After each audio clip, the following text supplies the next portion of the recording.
This is the Whole Care Network.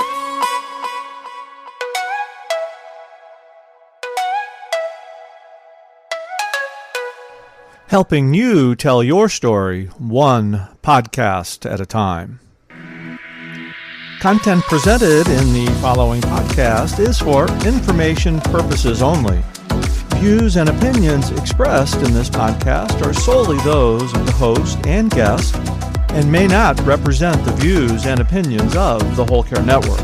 Always consult with your physician for any medical advice, and always consult with your attorney for any legal advice. And thank you for listening to the Whole Care Network.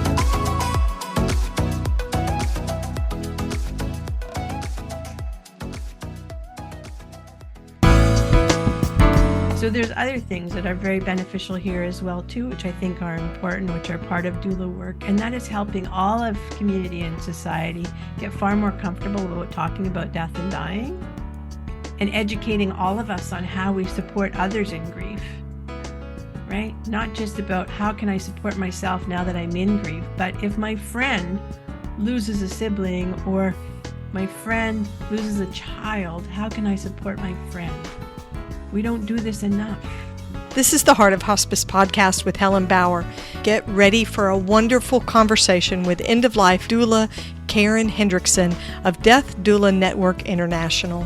Whether you're a family caregiver or an end-of-life professional, the Heart of Hospice is here to enhance your hospice experience by connecting you with information you can use about end-of-life care.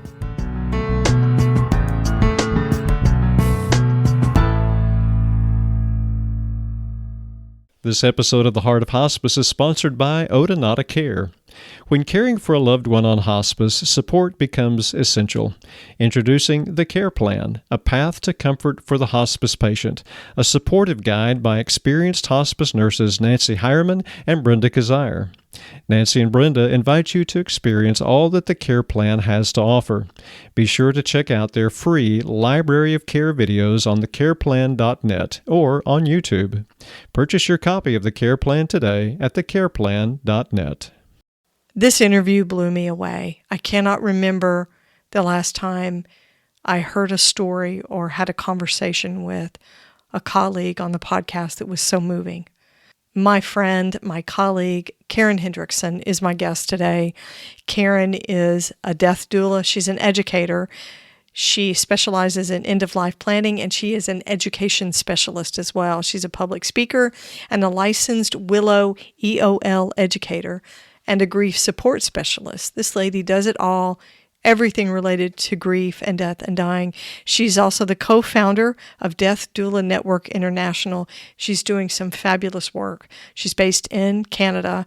This is Karen's second time on the podcast, and she's here to talk with me today about a very specific topic. We're talking about sibling loss because it's an overlooked thing.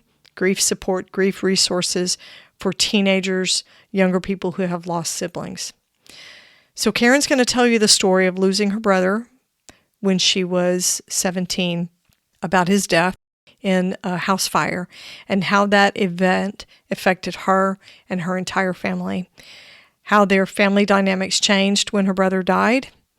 She's going to talk about the ways it affected her life, even up much past her teenage years into her 30s, and how the family dynamics and the way things were handled with her brother's death changed the way her grief experience moved and flowed. We're going to be talking about how to support teenagers who are experiencing grief, how to support young people, and how to keep them from feeling invisible, this unseen loss. I will tell you, it is a very moving story. It's very deep, and sometimes it gets very heavy. So I would ask you, if you're listening and you begin to get deeply into the story when Karen's describing what's happened, I would tell you to pause the podcast for just a second and take a deep breath and put your hand on your chest over your heart space and press gently back just so that you can feel your heartbeat. And then take a deep breath and remember that this is an experience that Karen lived, but it's in the past. and she is moving forward, and so are you. And then restart the podcast and listen. It's a moving story, and it's an important story. So here's my conversation with Karen Hendrickson.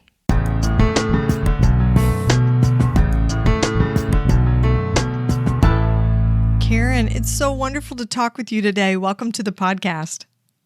Thank you, Helen. I'm so glad to be here. This is our second conversation. I've managed to snag you back to have a solo interview, and it's so much fun. It's like having an old friend and reconnecting.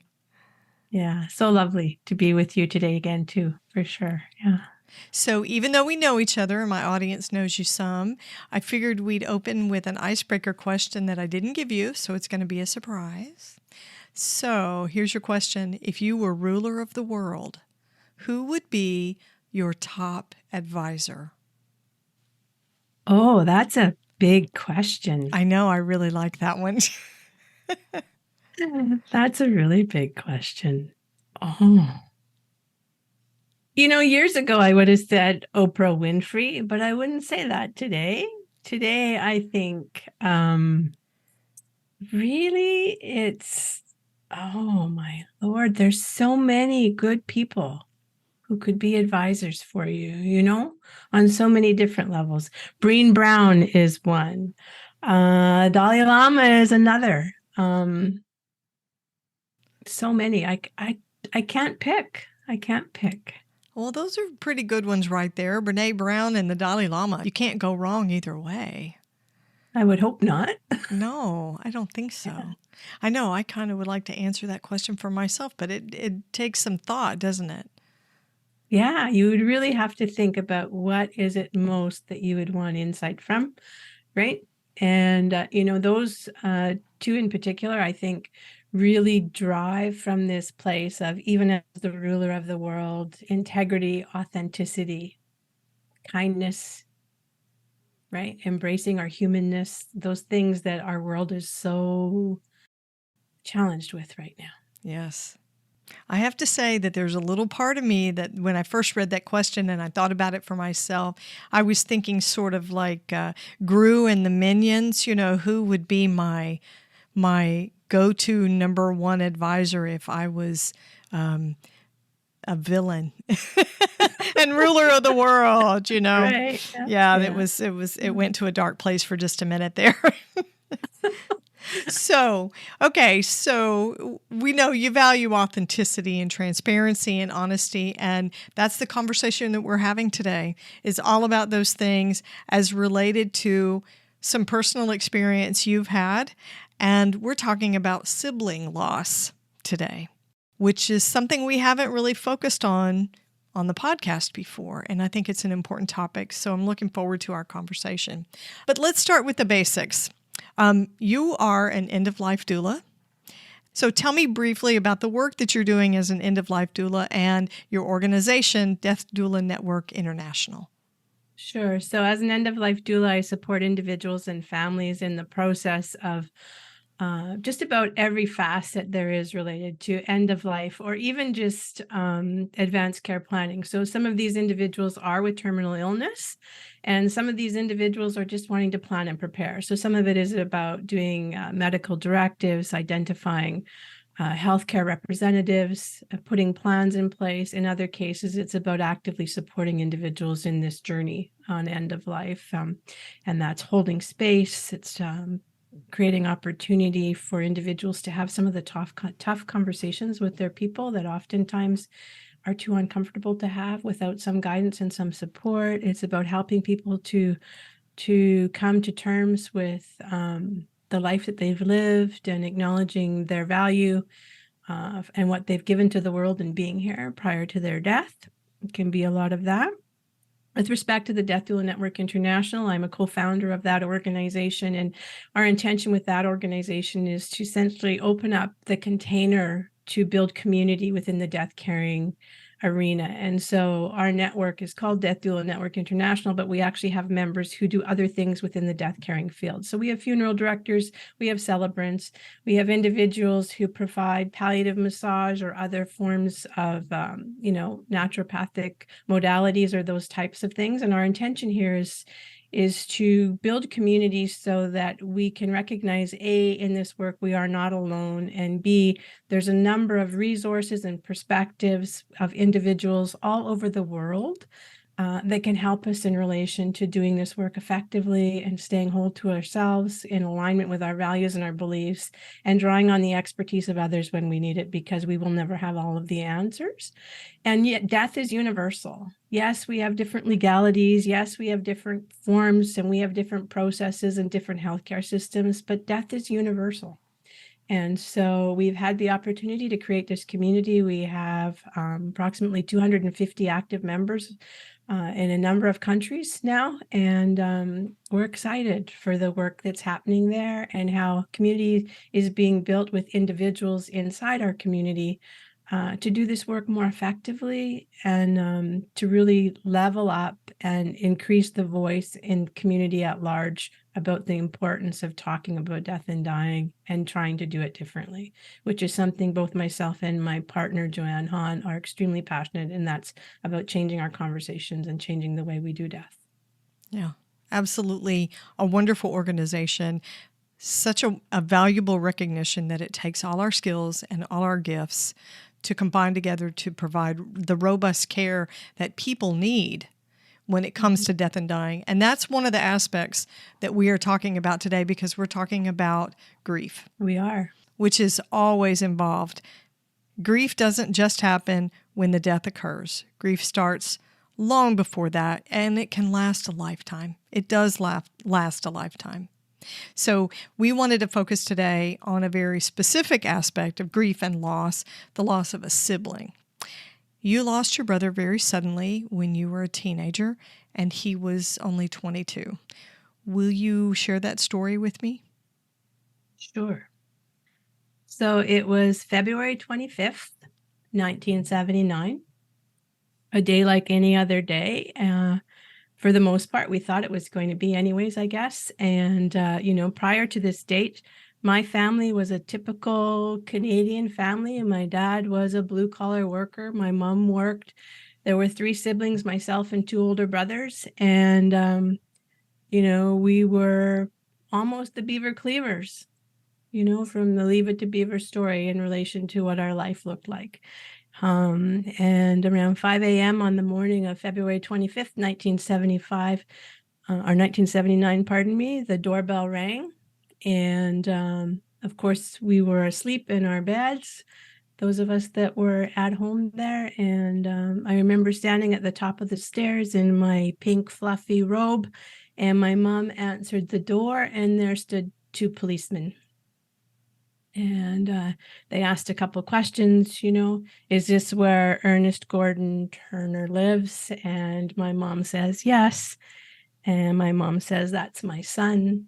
And they asked if my dad was home. And my mom said, yes.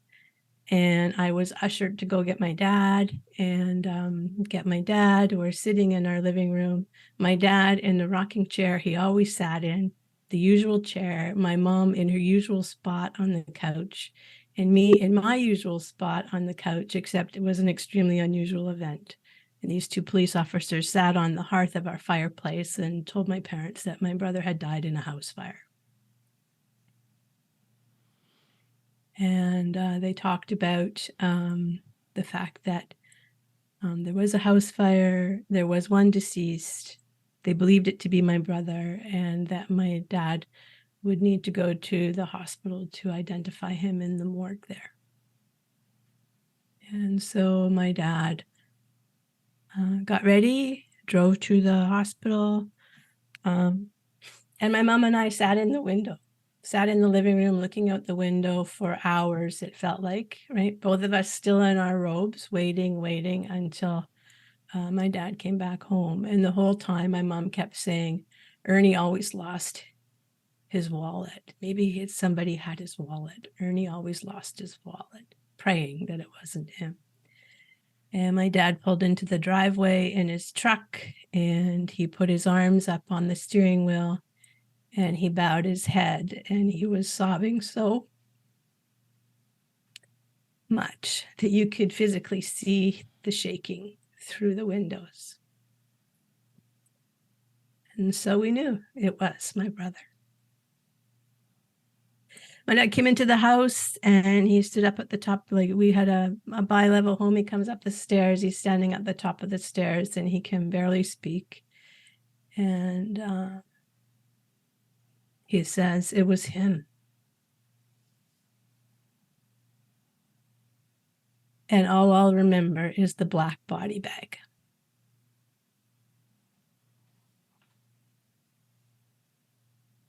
And then he sat down beside me and talked about how much he loved us and how it was so wrong that this had happened and how he should have been the one who died, not my brother, and inconsolable.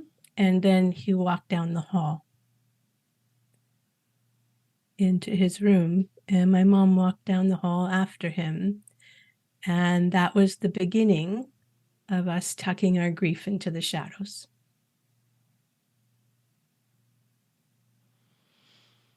And so then, the typical things occur. Eventually, people get called.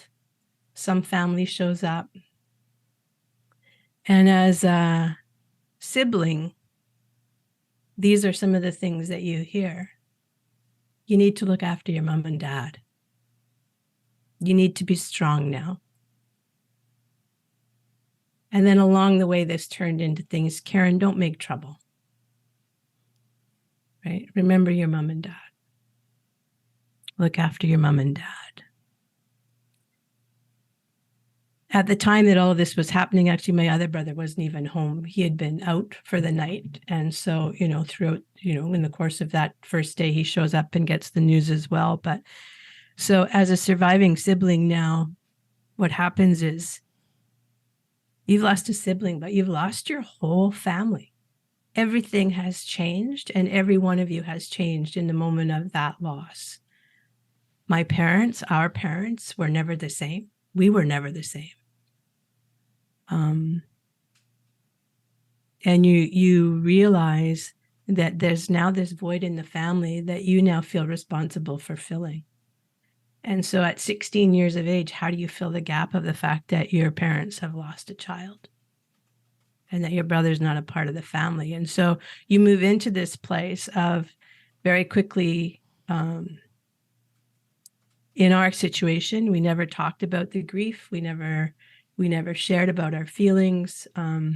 In the course of that week or so, when arrangements were made, I wasn't actively involved in any of the planning of cremation or funeral arrangements, but I was asked to go down to the Bay, which was a local department store, with my uncle, and to buy a pair of black Levi jeans and a shirt so that my brother had something to wear when he was cremated. At 16.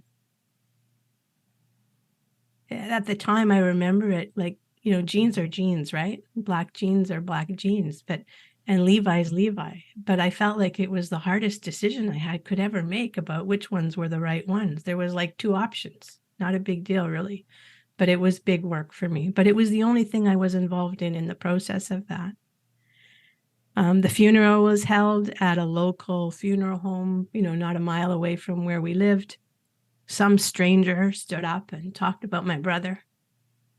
And our family was in a separate room from those who attended. And even at that age, I knew it wasn't the way we should be doing it. It wasn't the way this should be. Not just the fact that my brother died, but that we weren't talking about it. My parents cried in their rooms. I would go up to the park with our dog and sit on the swing for hours at a time, sobbing, because I was alone. Because I'd lost my brother, but also because I was alone. And to this day, I really have no idea what my other brother, Gary, did with his grief or how he coped with that, right? And so, time goes on. We had one picture hanging up in our dining room of my brother, Ernie, for 34 years, for the next 34 years that my family owned that home. One picture. There was never conversations about memories, about joyous times. If his name got brought up, my dad left the room. My mom, probably about 15 years after he died, started putting together a photo album and a memory book that was just about my brother Ernie. And it was in the back room where her crafts were that she was doing. And my dad walked in there one time to talk to her about something while she was in it. And he told her he could never look at that book. And so I got angry. Right? I was angry through this as well, too, because I had a brother. Our family looked different. Nobody ever asked, how are you doing? I was off for a week. I go back to school. I had one friend who phoned me up and said, Karen, would you like me and Jim to drive you to school on Monday? And Jim was her boyfriend. And I said, oh, that would be lovely. Thank you. And they drove me to school. I was in grade 11. And I didn't know this at the time. I learned years and years later, but Jim's brother had actually attended the fire. Jim's brother had gone to school with my brother, Ernie, and he was a new firefighter, and he was actually at the scene. But I didn't know that at the time. And yet on that drive to school, nobody talked about anything. But they'd given me a ride. That was the most that anybody showed up for me as a young teenager navigating this grief. I had 4 classes that I took at that time. Not one teacher asked me how I was. Nobody said, Karen, I'm sorry to hear about your brother. Not one administrator, not one counselor. Nobody checked in with me. And my friends, for the most part, apart from very few, all disappeared. Now, the good thing is things are a little bit different today for youth in grief. There are some resources and some services, but, at that time, I was alone. We were alone, right? We still had a family of 4. We had been a family of 5. We were now a family of 4, and every single one of us was alone in our grief because my parents didn't have the tools, resources, and support to help them. How could they help us? When I think about it now, at my age now of 60, and I look back, I think, good gosh, my mom took a week off work. A week off work. Her son died. And then went back to work. And this was like barely a year and a half after her dad died, and a year following, her mom died. So in the course of 3.5 years, my mom lost 3 really important people. Right? My dad the same, right? Back to work. Don't talk about it. Don't share. Don't be together in your pain and your memory. There's good memory, right? We lost that. We lost the good memory, the opportunity to share that. Karen, there's so much to look at when it comes to all the different facets of your story, which I think is probably a story that so many other people experience when they have the loss of a young person, a sibling in their family. Mm. It changed the structure of your family. It broke it apart into little pieces that didn't quite glue back together again because they didn't have the support that they needed. Yeah. If you could choose, or if you had to choose 5 words to describe the grief you experienced as a teenager, what 5 words would you choose? Lonely. Unimaginable.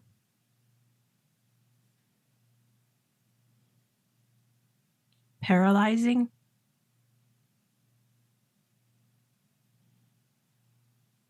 Could be debilitating. How many is that? 4. 4, yeah. Heartbreaking. And I even use a 6, right? And that is that, on some level, it's forever. Yeah. The loss is forever. Yeah. Yeah. And I think as a sibling, the important piece for me in this story today is recognizing that for the siblings and the surviving children where this occurs in family, there's so much other things that become at risk or at stake for those children. in our circumstance, in our situation, when you take on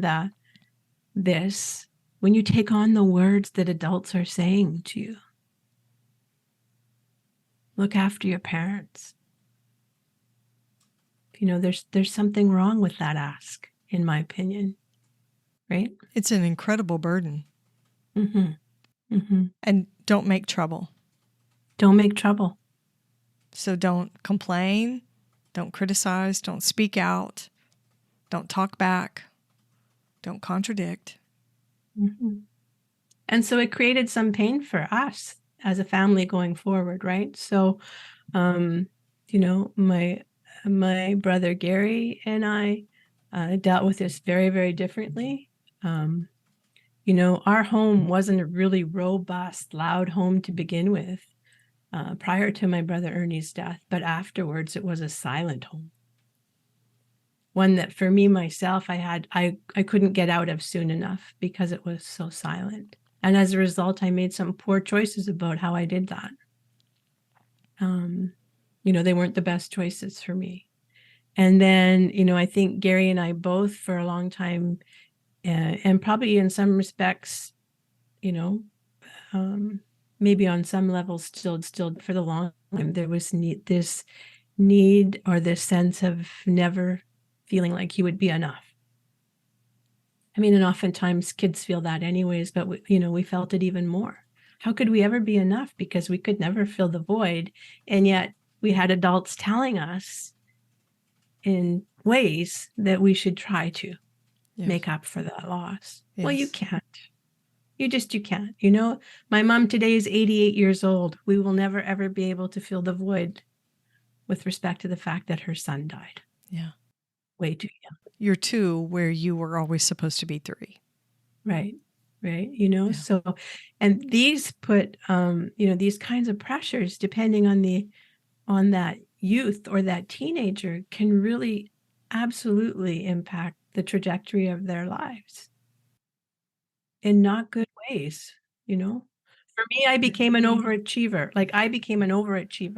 I became one of those that was driven to perfection and doing best, and everything was about proving myself. And no matter what I achieved, it wasn't enough. I needed to prove myself some more, right? And I became rebellious.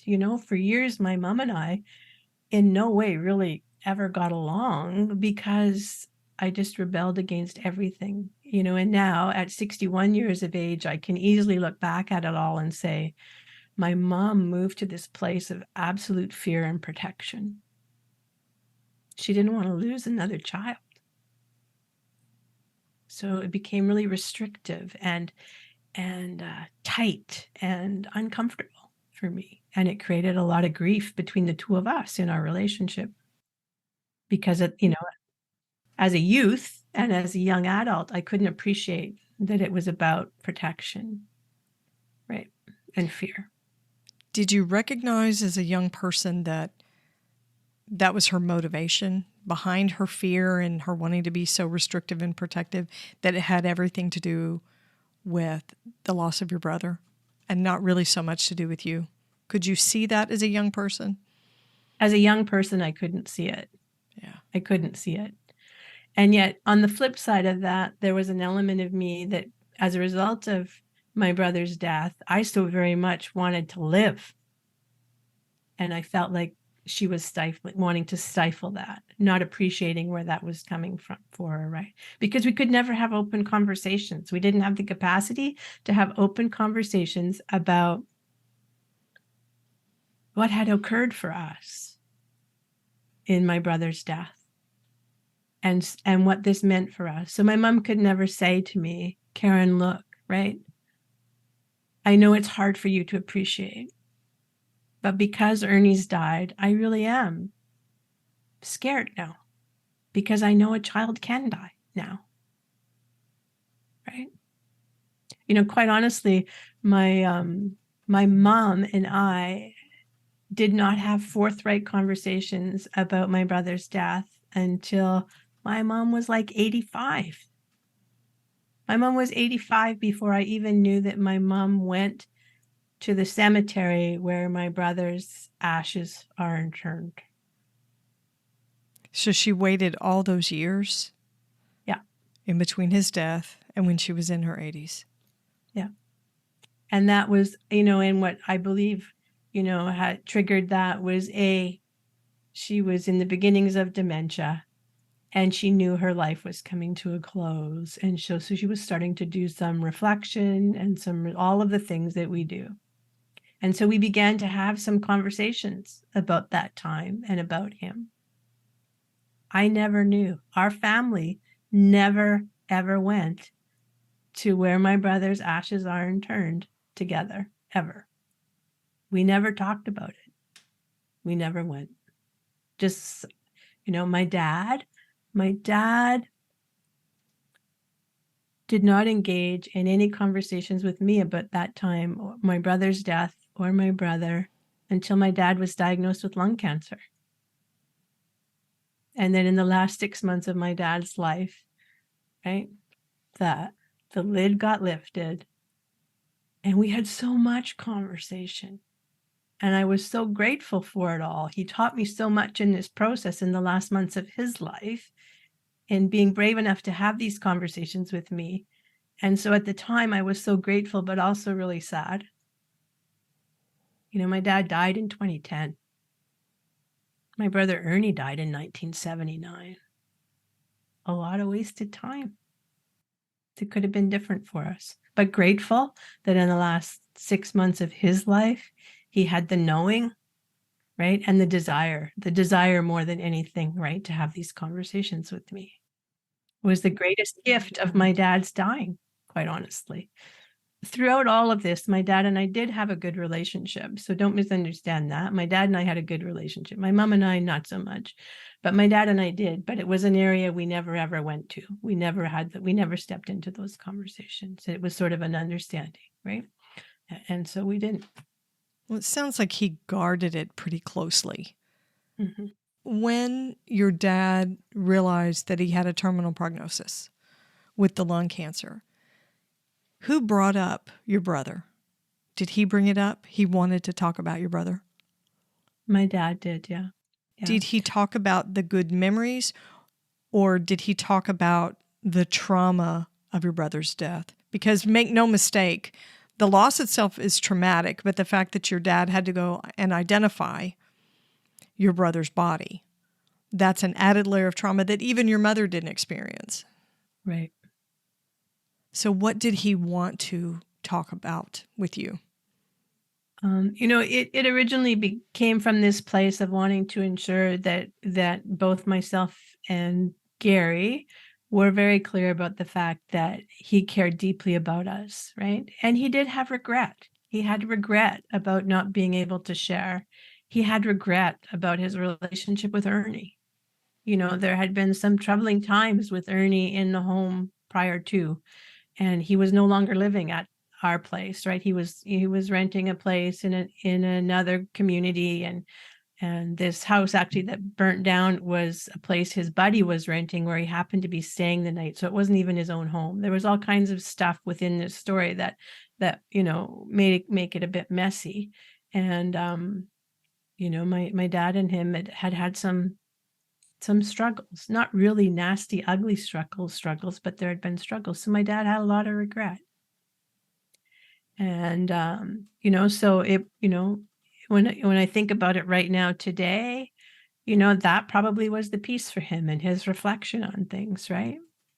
My dad also, and I've shared this part of my dad's story from other perspectives, but, my dad, was an atheist, and he really believed in nothing. When you die, that's the end of it. And yet, in the end, when my dad was dying in his final hours, when he was on the palliative ward in the hospital, he very lucidly said to me, "I can't wait to get up the hill and see Ernie. He's there waiting for me. I so want to talk to him. I have so much to say." So had his belief in some sort of afterlife or after space changed? Yeah. Yeah. In those 6 months, it changed. The Care Plan by Odonata Care has revolutionized the hospice experience by improving the standard of care. This booklet provides education and support to the patient and the patient's caregiver. The Care Plan provides step-by-step directions for caregiving tasks like cleaning or turning a patient. Hospice agencies utilize the Care Plan to support caregivers and to provide critical information in the moment when it's needed. This helps reduce after-hours calls and gives hospice staff more time for patient care. The Care Plan's simple design empowers caregivers by giving them the tools they need to feel confident caring for their loved one. Odonata founders Nancy Hireman and Brenda Kazire also offer a free library of care videos to provide even more support for caregivers. Videos can be found on thecareplan.net or on YouTube. The Care Plan is available in English or Spanish and can be purchased on the Odonata website at thecareplan.net.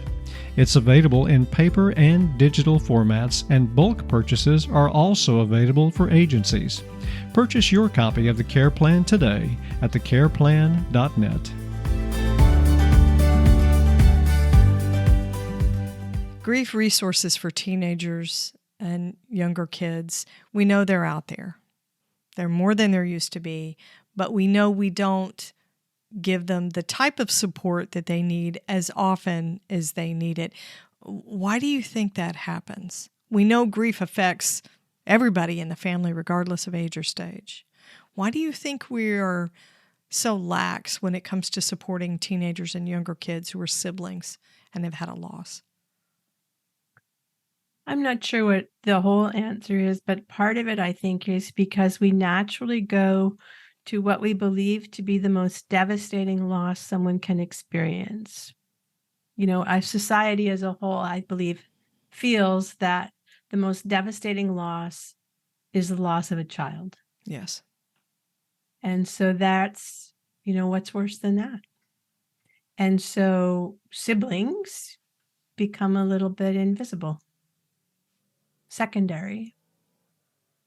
We focus on how do you support the parent? How do you and even that, I'm thankful that there are so many resources that there are today with respect to parents and the loss of children, right? My experience from what I knew at the time was my parents had none. So it's where are the resources? How do you provide the resources to these young people? And then how do you do it in ways so that they get what they need, but even more importantly, their family and circle of adults, because we all have some, right? That circle of adults isn't out of focus and kindness for the parents, putting undue burden on the children. I like to think I turned out okay in the midst of all of this, right? But, I could have very easily turned to alcohol or substance abuse. I could have very easily be in a place today, where as a result of all of that, never found a way to own my self-worth and my value and hold confidence in this world and this life that I live, right? That could easily have been the outcome here. We forget sometimes that while grief is universal, that it is individual. And we think of that, at least in my experience, in adult terms. What does an adult-sized griever need? But when in truth, it's much more individualized than that. What does a teenage griever need that's lost a sibling? And that whole pecking order thing about loss, it's absolutely true. Absolutely true. You can go to a Hallmark store and you're going to find something for somebody who's lost a child, somebody who's lost a spouse, somebody who's lost a parent. I don't know that I've ever seen a greeting card that says, "I'm sorry about the death of your brother." And then when we know what naturally happens when there's loss, so this happens to adults, right? You lose a partner, right, to illness. So now you're a widow, and guaranteed some of your friends will disappear. Right. And they will disappear because they do not know how to navigate you in your grief. Right. So now let's roll that to a teenager,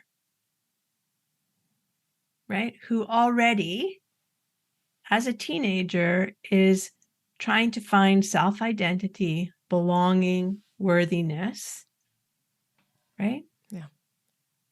Now I've lost a sibling. Guaranteed, whatever community of friendships or supports that they have, some of those people will disappear.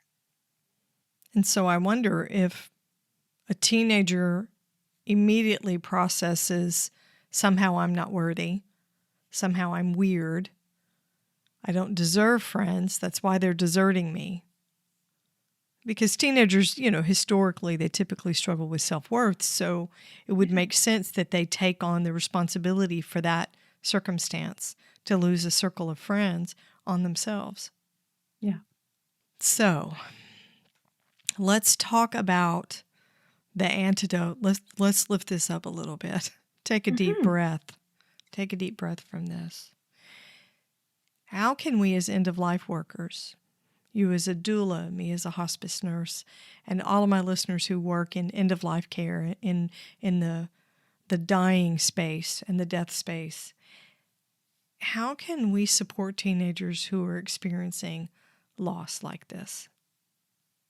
It's being present, it's holding space, it's acknowledging, it's allowing them the support and the resources that they need to find their way in the circumstance. And it's supporting them in ways that leads them to a place where they can confidently believe that A, what occurred was not their fault, and B, that they are not responsible for taking care of mom and or dad or even other siblings. That we can be in this together. It's about the shared experiences. It's about connecting them with others who have shared experience of sibling loss. It's about allowing them the opportunities with the resources and the supports to have the conversations that are necessary, the conversations that put you in a playground at the local park on the swing, screaming your lungs out that says, I can't effing believe this happened to us. What happened? Right? That gives them the room and the space to be able to talk about the loneliness, the grief, the sadness, the fear of what's next, all of these things, right? And it's about leaving some room so that that support is not prescriptive either, because we know as adults, we know grief is individual, and what works for me doesn't work for you, right? So, this 1 to 10 things to do for a teenager that's grieving the sibling loss isn't necessarily all the right things for that individual. We don't have, certainly in our country here in Canada, in my communities here, we don't have enough resources in schools. We don't have enough resources in community to support these individuals, these young kids, we don't. There isn't enough. And it's all reactive. It's not proactive. So there's other things that are very beneficial here as well, too, which I think are important, which are part of doula work. And that is helping all of community and society get far more comfortable about talking about death and dying, and educating all of us on how we support others in grief, right? Not just about how can I support myself now that I'm in grief, but if my friend loses a sibling or my friend loses a child, how can I support my friend? We don't do this enough. It's all reactionary. It's not enough of it is proactive in knowledge and preparation. Comfort and conversations around death and dying and loss, if we were all more comfortable with that, our kids would be better. Yeah. My family would have been way better at the time. Yeah. Your parents would have created a different model for you, a different support system for you, and you would have moved forward with your grief in a different way, maybe made different life choices. I'm not saying they were bad life choices, but you said yourself you could have made better choices. Yeah. For sure, right? So if we can help to create some normalcy around this very issue that is an absolute part of life. We read about death every day. We hear about it on the news every day. Tragic death happens every day. Natural death happens every day. Death as a result of illness happens every day. if we can normalize the conversations around that, if we can be open about these experiences with our young people, then they'll be better equipped to face any kind of loss, because we'll be better equipped to also support them in it. And won't they be better equipped to model that for their kids? Exactly, right? And each other, Yeah. all of a sudden, when I think of some of my lived experiences with my brother's loss, the loss of my brother in particular, and how certain people disappeared, or how, as soon as you might be somewhere and somebody asked about Ernie or how things were going, how it's sort of like oil and water, you sort of would see the drop, and then it would separate, and that's what happens in crowds, separate. Yeah. But if people came together and just, could just listen instead of just telling you to suck it up and move on, they're like, life moves on. Yeah. But, grief stays with you forever, right? Yeah. I mean, it's been over 40 years now. My life has been a really good, fabulous life, but I can still cry when I think about it. Karen, when your mom wants to talk about Ernie, what does she want to talk about with you?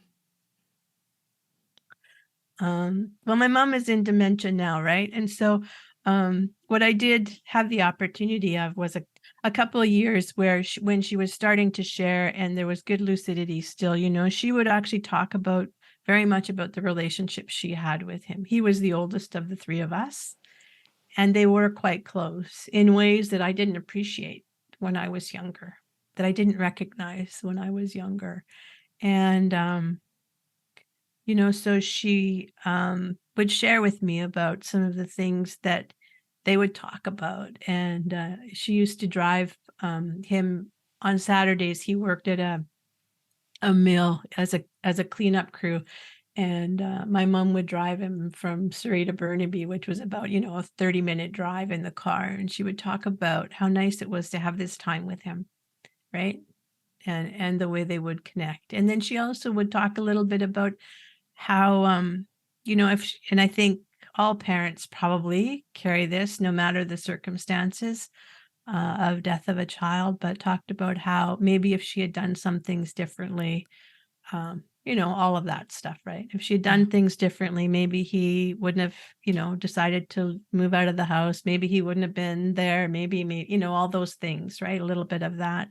And then as the dementia started to creep in, there was a situation for us. This was earlier this year where she was still living independently at the time, and we were going through some of her drawers, actually looking for her wedding rings, which she said she couldn't find. And she pulled a small blue box out of the drawer, and it was like a 3-inch square blue box that came from Sears, like 100. Sears isn't here anymore, but It was like this box. And she held it in her hands. She just pulled it out and she held it in her hand, cupped it in her hands. And she said to me, "This is so special." And I was like, "Oh, really, Mom? What is that?" I had never seen it before, right? I said, "Oh, what is it?" And she lifted up the lid, and inside was this round button like a badge that you would wear. And it said, "I'm the greatest." And then she pulled up the badge, and there was a little sort of like white abalone shell pocket knife. And as soon as I saw the knife, I knew it was my brother's. And she said to me, "This is my son's. This is my son's, who couldn't stay with us for very long." And I said, "Oh, really, Mom? You mean that's Ernie's?" And she looked at me in that moment, not knowing who I was or knowing that I knew Ernie, and said, "Oh, no, it was my son's." I said, "Yeah, Mom, my brother. Ernie was my brother." She said, "No, he wasn't. He was just my son." Since then, my mom many times does know who I am, right? In her dementia now, she has a photo album at the care home there that she looks through. We have pictures in there of him when he was a child, as well as the last picture that hung on our dining room wall. And she'll come to a few of the smaller pictures of when he was quite young, a toddler. And she'll say, "This is Ernie." I've never had to stop an interview before. Let's just pause for just a second. And so can I talk to that a little bit? Yes. Yeah, okay, yeah. So for me, this is what part of what I find in the saddest part of dementia is that eventually she won't even know who he was.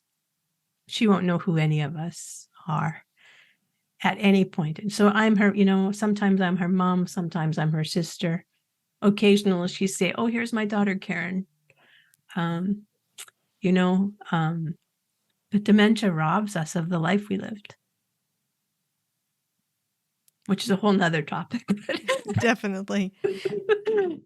Karen, do you think that your mother's ability to open up, it's like some of her inhibitions have changed? And we know that about dementia and Alzheimer's, right? Because a lot of people lose their inhibitions and they talk about things or say things that they would never have said before. They lose modesty, that kind of thing. And it doesn't happen with everybody that has Alzheimer's dementia, but do you think that your mother's disease process has actually removed some of the barriers she had to talking about your brother? Yeah. Yeah. And maybe the memory loss has taken away some of the memory of the actual death and how it happened. Mm-hmm. So it's a little bit easier for her to talk about it. Yeah, I do kind of believe, Helen, that in fact she's forgotten how he died.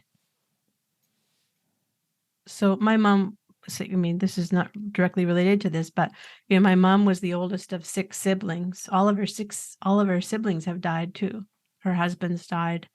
Sometimes she knows my brother Gary is her son. Sometimes she thinks he works there. And so I think when it comes to my brother Ernie now, she knows he was her son, but she doesn't remember the pain. And so for today, that's kind of good, right? Yeah. You take the small blessings where you find them. Mm-hmm. Mm-hmm. Karen, you have a book that you are writing or have written about sibling loss, your experiences and everything you learned. Tell me about the book. So I was compelled to write this book because I believe, first off, that my story is worthy of being told, and our stories help inform others. I think that that's an important piece, not just my story, but when I think of the many stories that I've heard and read in my life, that they are informative and can help us to change perspective. This particular story is extremely important to me because I know that even though things are significantly better than they were 40 odd years ago in 1979 when my brother Ernie died, we still don't have enough of the right supports, perspectives, and things available for youth and other children who lose siblings in their support. And I firmly believe they're still unseen. And so, my book shares about my story, but it also shares perspectives and research and insights in relation to what happens to siblings in this process. I like to believe that I was fortunate enough to, in some respects, the positive that came out of me for this was that, on those days when I was in the park sitting on the swing feeling so alone, and then going back to school and feeling so alone, I embodied this belief in myself that whatever I needed and whatever I wanted to do in my life, I would have to do alone. And so I had to find ways to rely on myself. And I believe that has helped me to become who I am. It has also made me obstinate and I like to say assertive. Some people sometimes would say aggressive. But bullish sometimes, maybe to some respect. I like to think diplomatically so, but, you know, the only person that ultimately I felt I could rely on was myself. And so that embodied a way that I approach my life. I like to believe that I've matured in the ways that I do that now, as opposed to when I was 20 something and 30 something. But it was, this is a good for me. For me, this is a part that turned out good for me because it gave me that resilience and that tenacity, and not looking to others to provide and support and to do the things that I needed, that if I wanted them, I needed to do them. Sometimes it's stubborn, and sometimes, I'm learning now at this stage at 61 years of age, I am now learning because of other life circumstances how to ask for help, right? A little sooner than I would have when I was 20 something. Yeah. Well, it's a very necessary book and a very needed book, and your story needs to be told. People can learn, people can lean into it. I think it's very valuable. Tell my listeners when the book's coming out, how they can buy it, and how they can connect with you and the work that you're doing with Joanne Hahn at DD&I. Mhm. So the book will be available early next year, probably second quarter next year it'll be available. And it'll be The Unseen Sorrow, Sibling Loss. And I haven't got all of my details prepared yet with respect to how it will be available at that time. But if you follow me on KarenHendrickson.ca, you'll get all of the news as it's all coming together. Death Doula Network International, you can find us at ddnint.com. And we always welcome anyone and everyone to step in and join us on a monthly Dishing with the Doula session to learn what we're about and just engage in this conversation around one of the most important elements of our lives and one of the greatest teachers for all of us, and that is death and dying. Well, if you haven't had a chance to see these ladies together, partnered in their outrageous, audacious selves, you don't want to miss it. You absolutely don't want to miss it. You guys are doing some fantastic work. Karen, thank you so much for sharing your story and your heart. And you certainly touched mine today. I can't remember the last time I cried so much during an interview, but thank you so much. Thank you, Helen, for the opportunity to share and to be a part of this lovely work that you do here at the Heart of Hospice. You can connect with Karen and the work she's doing at Death Doula Network International at ddnint.com. You'll find a link to Karen's story there, and you'll find a way to connect with Karen's personal website.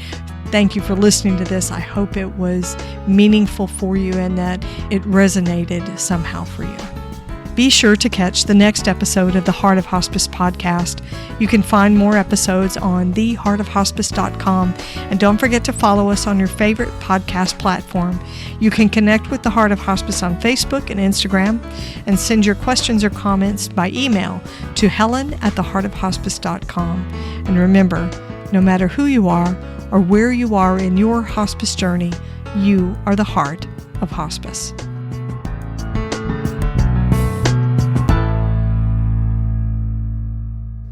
This is the Whole Care Network.